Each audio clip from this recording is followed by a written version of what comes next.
Periyar Maniamma Institute of Science and Technology, Tanjavur, CSE with specialization in AI and ML and data science and cyber security. கருடாழ்வாரையும் Uthamaputhiran அப்படின்னு சொல்லுவாங்க. Garudazhvar photo வீட்டில் இருக்கிறது நிறைய விசேஷம். முருகப்பெருமான் வந்து பார்த்தீங்கன்னா பாலமுருகனா இருக்கிறத விட வள்ளி தெய்வானை சமேத முருகப்பெருமானா இருக்கிறது வீட்டில் விசேஷம். ஈசனை கும்பிட்டா லைஃப்ல எல்லாமே சக்சஸ். நம்ம கும்முன்னு வச்சிருந்தோம், இருட்டா வச்சிருந்தோம் அப்படின்னா பெரிய நிறைய ரூம்ஸ் இருக்கும், ஹாலில் மட்டும் லைட் போட்டு உட்காந்துட்டு இருப்பாங்க, மீதி எல்லாம் இருட்டாவே இருக்கும். அந்த மாதிரி இருந்தா என்ன ஆகும் அப்படின்னா தீய சக்திகள் வந்து அடைய ஆரம்பிக்கும். பெண் தெய்வத்துக்கு தாழம்பூ குங்குமம் வைக்கிறது ரொம்ப விசேஷமா. ஆண் தெய்வமா இருந்தா அந்த சந்தனத்துல கொஞ்சம் ஜவ்வாது கலந்து வைக்கணும். இந்த ஃபவுண்டைன் வச்சா வாஸ்து தோஷம் போயிடும், இந்த பொம்மை வச்சா வாஸ்து தோஷம் போயிடும். ஒரு உயிரில்லாத பொருள், உயிரில்லாத பொருளுக்கு தோஷத்தை போக்க முடியும் அப்படின்னா உயிருள்ள பரமேஸ்வரன் இருக்கிறார்ல, ஏகாம்பரநாத சுவாமி கோயில். நீர் வந்து பாத்தீங்கன்னா திருவானைக்காவல். காற்று காலத்திநாதன், காலஸ்தியில் இருக்க காலத்திநாதன். நெருப்பு திருவண்ணாமலை ஈசன். ஆகாயம் சிதம்பரம் நடராஜன். ஓகேங்களா, இத்தனைக்கும் தெய்வம் யாரு? பரமேஸ்வரன் தான். ஸோ அந்த பஞ்சபூதத்துக்கும் தெய்வம் யாரு? பரமேஸ்வரன். இப்போ ராகு தசை சரியில்லை, ராகு புத்தி சரியில்லை, கேது தசை சரியில்லை, கேது புத்தி சரியில்லை, சனி தசை சரியில்லை, சனி புத்தி சரியில்லை, வைக்கலாமா? 7 நாட்டு சனி, அஷ்டம சனி, நவகிரகங்கள் ஃபோட்டோ வைக்கலாமா? வைக்கலாம். உக்ர கடவுள்ல எந்த ஃபோட்டோ வைக்கக்கூடாது அப்படின்னு கேட்டிங்கன்னா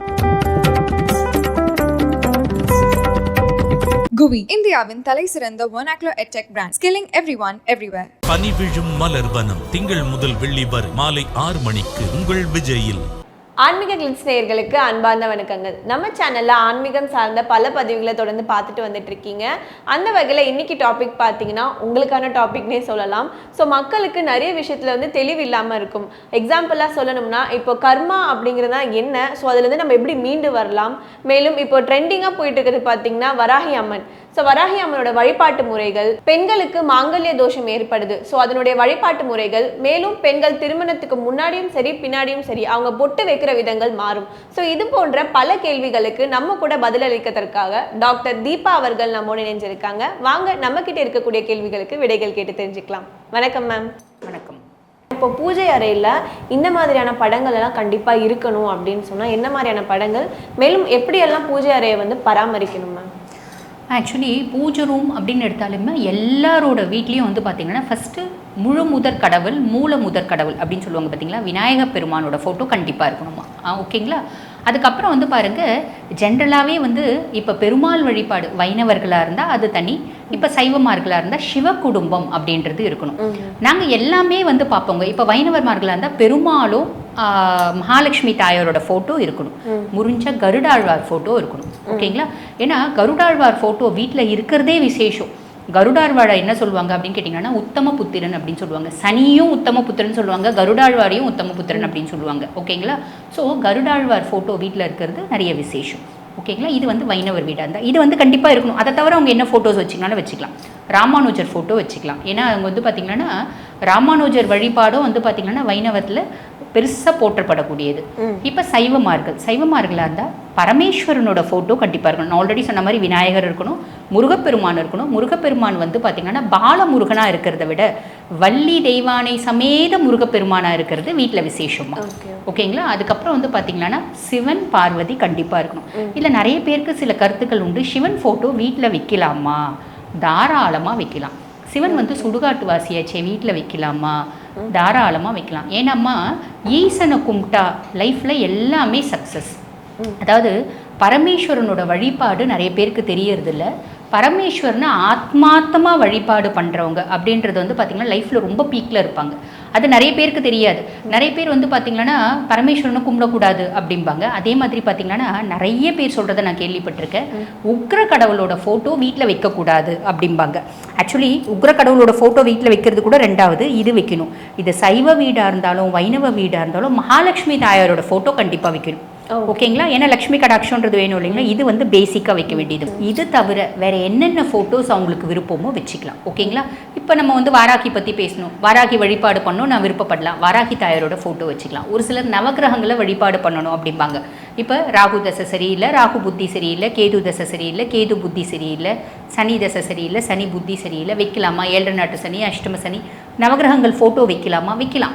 ஒரு சிலர் வந்து பார்த்தீங்கன்னா நவகிரகங்கள் ஃபோட்டோ வைக்க வேண்டாம் அப்படிம்பாங்க. ஏன்னாம்மா சனி பார்வை நேராக படணும் படுது அப்படின்றதுக்காக. ஆனால் வழிபாடு பண்ணுறீங்க அப்படின்னா வச்சுக்கலாம், தப்பி இல்லை. பேசிக்காக இதெல்லாம் வச்சுக்கலாம். சிலர் வந்து சொல்லுவாங்க உக்ர கடவுளோட ஃபோட்டோ வைக்கக்கூடாது அப்படின்னு சொல்லுவாங்க. நான் ஆல்ரெடி சொன்னேன் பார்த்தீங்களா, அந்த மாதிரி.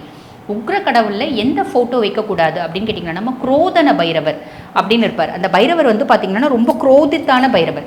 அந்த குரோதன பைரவர்ன்றது நிறைய பேருக்கு தெரியாது.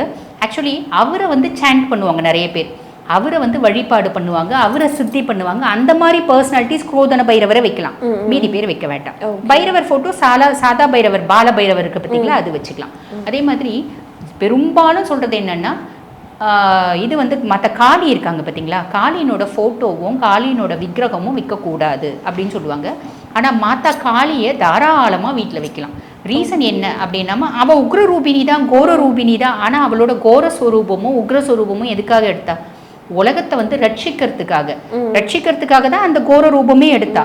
அப்போ பக்தர்களை வந்து பார்த்தீங்கன்னா தீய விஷயத்துலேருந்து ரட்சிக்கிறதுக்காக அவளோட இது வந்து தாராளமாக செலை வைக்கலாம், ஃபோட்டோஸ் வைக்கலாம், ஒன்றுமே பிரச்சனை இல்லை. வழிபாடு பண்ணணும். ஓகேங்களா? ஒரு சிலர் வந்து பார்த்தீங்கன்னா நம்ம வீட்டில் பூஜை ரூமில் போனால் பூஜை ரூம் ஃபுல்லும் சுவாமி ஃபோட்டோ இருக்கும். ஒரு பூ வச்சுருப்பாங்க, அந்த பூவெல்லாம் காஞ்சி போயிருக்கும், எடுத்தே இருக்க மாட்டாங்க. அவ்வளோ ஃபோட்டோ வச்சுட்டு இருக்கணுன்ற அவசியம் இல்லை. வச்சுட்டு இருக்கிறது தப்பும் இல்லை, லைவ்லியாக வச்சுட்டு இருக்கணும்.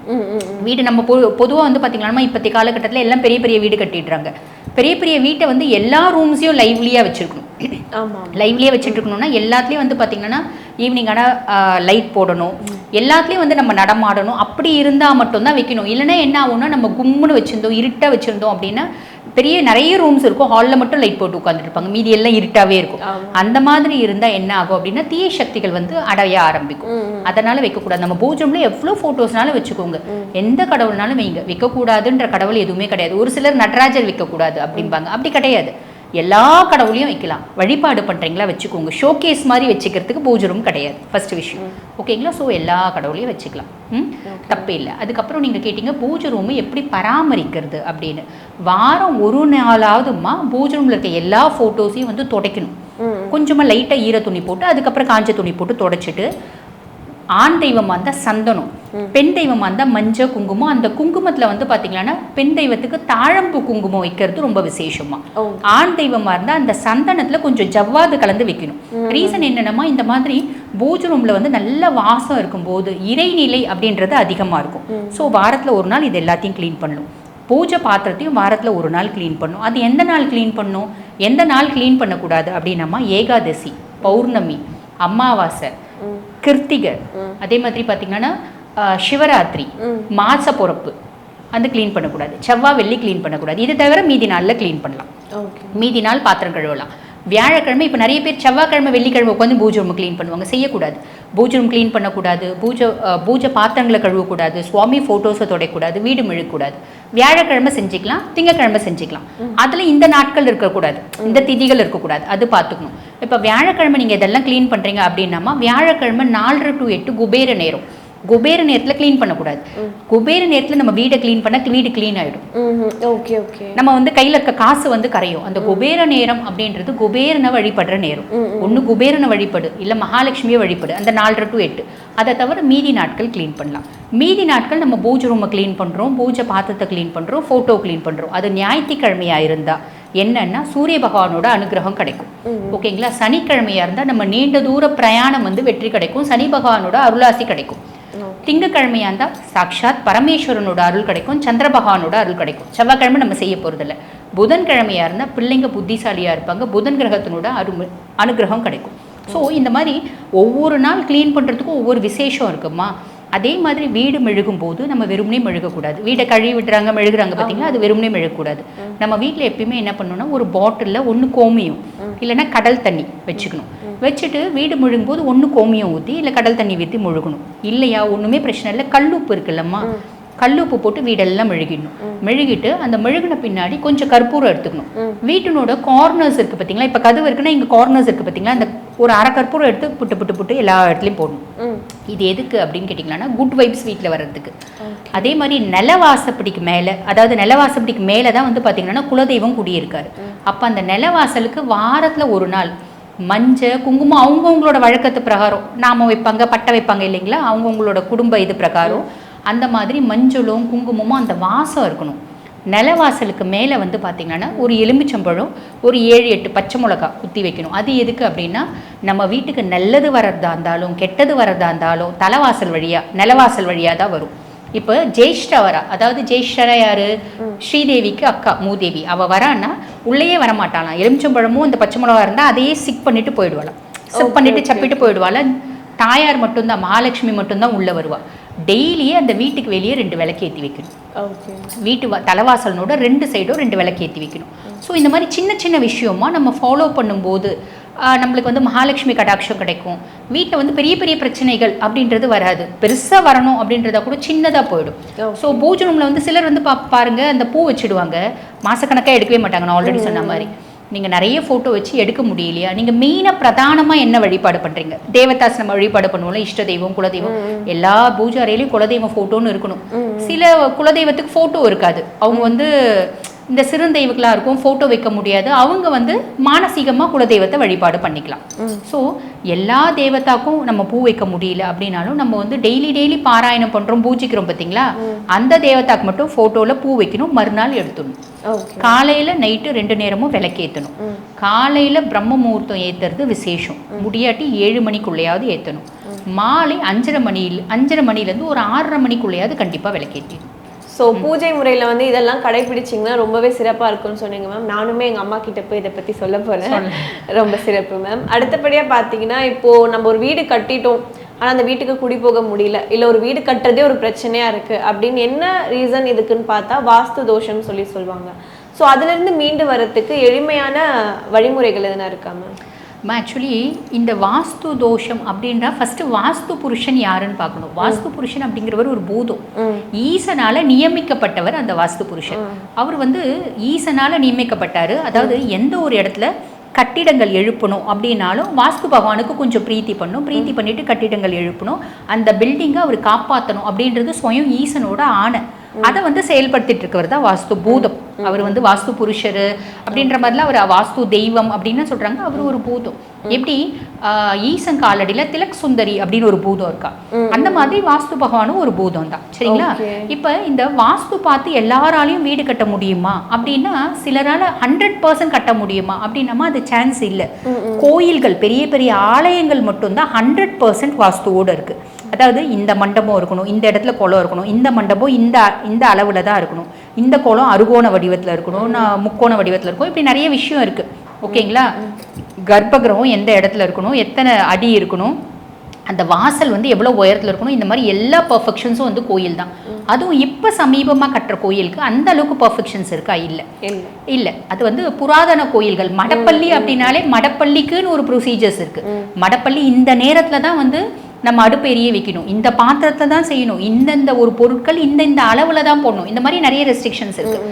இப்போ வந்து பார்த்தீங்கன்னா வாஸ்து 100%. இப்போ நிறைய பேர் வந்து வீடு கட்டுறாங்க. பொதுவாக இப்போ பில்டர்ஸ் எல்லாமே வாஸ்து பிரகாரம் தான் கட்டுறாங்க. 100% கட்ட முடியுதா? 90, 95, ஒரு 80, ஒரு சிலருக்கு 50 அப்படி வருது. இப்போ நிறைய பேர் என்ன பண்ணுறாங்க, குடும்பத்தில் எந்த பிரச்சனை நடந்துச்சுனாலும் வீடு வந்து வாஸ்து பிரகாரம் இல்லை மேடம், வாஸ்து தோஷத்தினால தான் எங்களுக்கு குடும்பத்தில் பிரச்சனை வருது அப்படின்றாங்க. ஆக்சுவலி அதுக்கு வந்து நிறைய ஒரு எக்யூப்மெண்ட்ஸ்லாம் வாங்கி வைக்கிறாங்க. இந்த ஃபவுண்டெயின் வச்சா வாஸ்து தோஷம் போயிடும், இந்த பொம்மை வச்சா வாஸ்து தோஷம் போயிடும். ஒரு உயிரில்லாத பொருளுக்கு தோஷத்தை போக்க முடியும் அப்படின்னா உயிருள்ள பரமேஸ்வரன் இருக்கிறார்ல, அதாவது என்னென்னமா பரமேஸ்வரனாலேயே போக்க முடியாத தோஷம் அந்த இதனாலேயே போக்கிட முடியாது இல்லைங்களா? பொதுவாக வந்து பார்த்தீங்கன்னா இந்த மாதிரி வாஸ்து தோஷத்துக்கும் கடவுள் யார் அப்படின்னு கேட்டிங்கன்னா பரமேஸ்வரனும் அம்பிகையும் தான். பரமேஸ்வரனை ஆத்மார்த்தமாக கும்புறதை விட்டுட்டு இவங்க என்ன பண்ணுவாங்கன்னா நிறைய இந்த பொருளாக வாங்கி வைப்பாங்க. அது அவங்களோட நம்பிக்கை. நம்ம அது வேண்டாம் அப்படின்னு சொல்லக்கூடாது. அவங்களுக்கு நம்பிக்கை இருந்துச்சு, அவங்களுக்கு நல்லது செய்யும் நினச்சாங்கன்னா அவங்க வச்சுக்கலாம், தப்பே இல்லை. ஆனால் வாஸ்து தோஷம் இல்லாத வீடை இடித்து மாற்ற எங்களுக்கு வழி இல்லைங்க.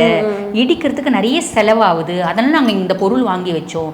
எங்கள் வீட்டில் வாஸ்து தோஷம் போயிட்டுருக்குமா அப்படின்னு நிறைய பேர் கேட்பாங்க. அதுக்கு வந்து சான்ஸ் இல்லை. ஓகேங்களா? ஒரு உயிரில்லாத பொருள் அதை மாற்றுமா? சான்ஸ் ரொம்ப கம்மி. அப்போ எது அதை மாற்றும்? வழிபாடு மாற்றும். பொதுவாக வந்து பாருங்கம்மா, வாஸ்து அப்படின்றத எதை பேஸ் பண்ணியிருக்கு? பஞ்சபூதங்களை பேஸ் பண்ணியிருக்கு. நிலம், நீர், நெருப்பு, காற்று, ஆகாயம். இந்த பஞ்சபூதத்துக்கும் கடவுள் யாரு? பரமேஸ்வரன் தான். நிலம் காஞ்சிபுரத்தில் இருக்க ஏகாம்பரநாத சுவாமி கோயில். நீர் வந்து பார்த்தீங்கன்னா திருவானைக்காவல். காற்று காலத்திநாதன், காலஸ்ரீயில் இருக்க காலத்திநாதன். நெருப்பு திருவண்ணாமலை ஈசன். ஆகாயம் சிதம்பரம் நடராஜன். ஓகேங்களா? இத்தனைக்கும் தெய்வம் யாரு? பரமேஸ்வரன் தான். ஸோ அந்த பஞ்சபூதத்துக்கும் தெய்வம் யாரு? பரமேஸ்வரன் தான். நீங்கள் ஒன்றும் பண்ண வேணாம், பெருசாக அது வாங்கி வைக்கிற. நிறைய பேர் இப்போ சொல்கிறாங்க, நான் வந்து 20,000 ரூபாய் கொடுத்து ஒரு வாஸ்து ஃபிஷ் வாங்கி வச்சேன் மேடம் அப்படின்னு. அது வந்து உயிர் உள்ள ஜீவன், அதை பற்றி நம்ம பெருசாக யோசிக்க வேண்டாம். பொதுவாக வந்து பார்த்திங்கன்னா நம்ம மீனுங்களுக்கே வந்து நெகட்டிவ் எனர்ஜிஸை வந்து அப்சர்வ் பண்ணி பாசிட்டிவாக கொடுக்குற தன்மை உண்டு. ஒரு லைவ்லினஸ் அதிகப்படுத்த தன்மை உண்டு. அது வாஸ்து ஃபிஷ் எல்லாம் வாங்கி வைக்க வேண்டாம், நம்ம கோல்டன் ஃபிஷ் வாங்கி வைக்கணும். கோல்டன் ஃபிஷ் வாங்கி வீட்டில் வைக்கிறது விசேஷம். அது வந்து பார்த்திங்கன்னா நிறைய குட் வைப்ஸ் அட்ராக்ட் பண்ணும். மகாலட்சுமிக்கு நிறைய பிரீத்தியானது. வீட்டில் இருக்க கெட்டதெல்லாம் அதை அப்சர்வ் பண்ணி நல்லது கொடுக்கும். ஓகேங்களா? இப்போ வீட்டில் நிறைய நெகட்டிவ் வைப்ஸ் இருக்குன்னு வச்சுக்கோங்களேன், மீன் அடிக்கடிக்கு செத்து போயிடும். நம்மளே பார்த்துருப்போம். வீட்டில் நெகட்டிவ் வைப்ஸே இல்லைன்னா அந்த மீன் வந்து ரொம்ப நாள் வாழும். ஓகேங்களா? அதுக்கு பெருசாக நம்ம வாஸ்து மீன் வாங்கணும்னு இல்லை, சாதா மீனே வாங்கி வைக்கலாம். ஸோ இந்த மாதிரி வாஸ்து தோஷம் இருக்கவங்க என்ன பண்ணலாம் அப்படின்னு கேட்டிங்கன்னா, இறை வழிபாடு. இறை வழிபாடுலேயே வந்து பார்த்திங்கன்னா பரமேஸ்வரனோட வழிபாடு. இது அப்படி ஒன்று பண்ணலாம். அதாவது திங்கக்கிழமையான சோமவாரம், திங்கக்கிழமையான போயிட்டு ஈசன் கோயிலில் போயிட்டு ஈசனை ஆத்மார்த்தமாக வேண்டிட்டு, எங்களுக்கு வாஸ்து வந்து மாற்றுறதுக்கு எங்களுக்கு வழியும் இல்லை, வாய்ப்பும் இல்லை. வாஸ்து பகவானுக்கே, அதாவது வாஸ்து பூதத்துக்கே நீ தான் கடவுள். எங்கள் குடும்பத்தில் இருக்க தோஷத்தை நீ வந்து பெருசாக எங்களுக்கு பாதிப்பு வராமல் நிவர்த்தி பண்ணி தருமாறு நீ வாஸ்து பூதத்துக்கு ஆர்டர் பண்ணு அப்படின்ற மாதிரி பரமேஸ்வரன் கிட்ட வேண்டிட்டு கோயிலில் 21 முறை ஈசனையும் அம்பாலையும் சேர்த்து சுற்றி வரலாம், இல்லை தனித்தனியாக கூட சுற்றி வரலாம். சுற்றி வந்துட்டா போதுமா, வேற பெருசாக எதுவும் செய்யணுன்ற அவசியம் இல்லை. அதுக்கும் மேலே என்ன பண்ணலாம் அப்படின்னா, நம்ம வீட்டில் வண்ண மீன்கள் வைக்கலாம். வண்ண மீன்கள் வைக்கிறது நல்ல பாசிட்டிவ் வைப்ஸ் கொடுக்கும். ஓகேங்களா? வீட்டுக்கு வெளியே எல்லோ கலர் ஃப்ளார்ஸ் வைக்கலாம். எல்லோ கலரில் எல்லோ ரோஜா இந்த மாதிரி ஃப்ளார்ஸ் வைக்கலாம். ஒரு சிலர் என்ன பண்ணுவாங்க, இந்த கத்தாழை முள் இருக்கிறது மாதிரி வைப்பாங்க. ஆக்சுவலி முள் இருக்கிறது எதுவுமே வந்து வைக்கக்கூடாது. ஏன்னா அது ராகுனோட அம்சம். ஸோ முள் இருக்கிறது வீட்டில் வைப்பாங்க, வெளியே வைப்பாங்க, ஸ்னேக் காட் பிளான் இந்த மாதிரிலாம் வைப்பாங்க. பொதுவாக வந்து எல்லோ கலர் பூ, எல்லோ கலர் பூலேயும் வந்து பார்த்தீங்கன்னா ரோஜா விட இந்த நிறைய மஞ்சள் கலர் பூங்க நிறைய வச்சது இருக்கு இல்லம்மா, அந்த மாதிரி மஞ்சள் கலர் பூ எந்த பூவாக இருந்தாலும் ஒன்றும் இல்லை, இந்த போகன் வில்லா சொல்லுவாங்க பார்த்தீங்களா, அது கூட வைக்கலாம். தப்பில்லை. அது வைக்கிறது ஒரு லைவ்லினஸை கொடுக்கும். வீட்டு வாஸ்து தோஷத்தை நிவர்த்தி பண்ணும். இடம் இருக்குன்னா நெல்லி செடி வைக்கலாம், அது வாஸ்து தோஷத்தை நிவர் பண்ணும். மருத வாசனி, மருதாணி தாயார் இருக்கா பார்த்தீங்களா, அவளோட செடி வைக்கலாம், அது வாஸ்து தோஷத்தை நிவர்த்தி பண்ணும். அதே மாதிரி வாழை மரம் வச்சுட்டு வியாழக்கிழமையான அந்த வாழை மரத்துக்கு தண்ணி ஊற்றுறோம் பார்த்தீங்களாம்மா, அந்த தண்ணியில் ஒரு 5 ml இல்லை சில துளிகள் பால் ஊற்றி அதை வாழை மரத்துக்கு ஊற்றலாம். இது வாஸ்து தோஷத்தை நிவர்த்தி பண்ணும். இந்த மாதிரி சின்ன சின்ன விஷயம் செஞ்சால் போதுமா, பெருசாக வீடை இடிச்சு மாற்றணும், பெருசாக செலவு பண்ணும் அப்படின்னு அந்த ஒரு பயம் இருக்கும். இல்லைம்மா, ஒரு சிலர் பூமி யோகம் இல்லை, வாஸ்து தோஷம் இருக்குது, வாஸ்து சரியில்லை, வாசகாலே எங்களுக்கு ஒத்துக்கலைங்க அப்படின்லாம் சொல்லுவாங்க. எல்லாத்துக்கும் தீர்வு வந்து பார்த்தீங்கன்னா நம்ம இறை வழிபாடு, அது ஈசனோட வழிபாடுமா. இத்தனை டிப்ஸ்லாம் அவங்க எதனாலும் ஃபாலோ பண்ணிக்கலாம். ஓகே மேம், ஆன்மீகம் சார்ந்த பல கேள்விகளுக்கு ரொம்பவே தெளிவாகவும் ரொம்பவே அழகாகவுமே பதில் சொன்னீங்க மேம். எனக்குமே சரி, நம்ம நேயர்களுக்குமே சரி, இந்த பதிவு ரொம்பவே பயனுள்ளதாக இருக்கும் மேம். நன்றி. நன்றி. Periyar Maniamma Institute of Science and Technology, Tanjavur, CSE with specialization in AI and ML and data science and cyber security. GUI, இந்தியாவின் தலை சிறந்த vernacular edtech brand, skilling everyone everywhere. பனி விழும் மலர் வனம் திங்கள் முதல் வெள்ளி வரை மாலை 6 மணிக்கு உங்கள் விஜயில்.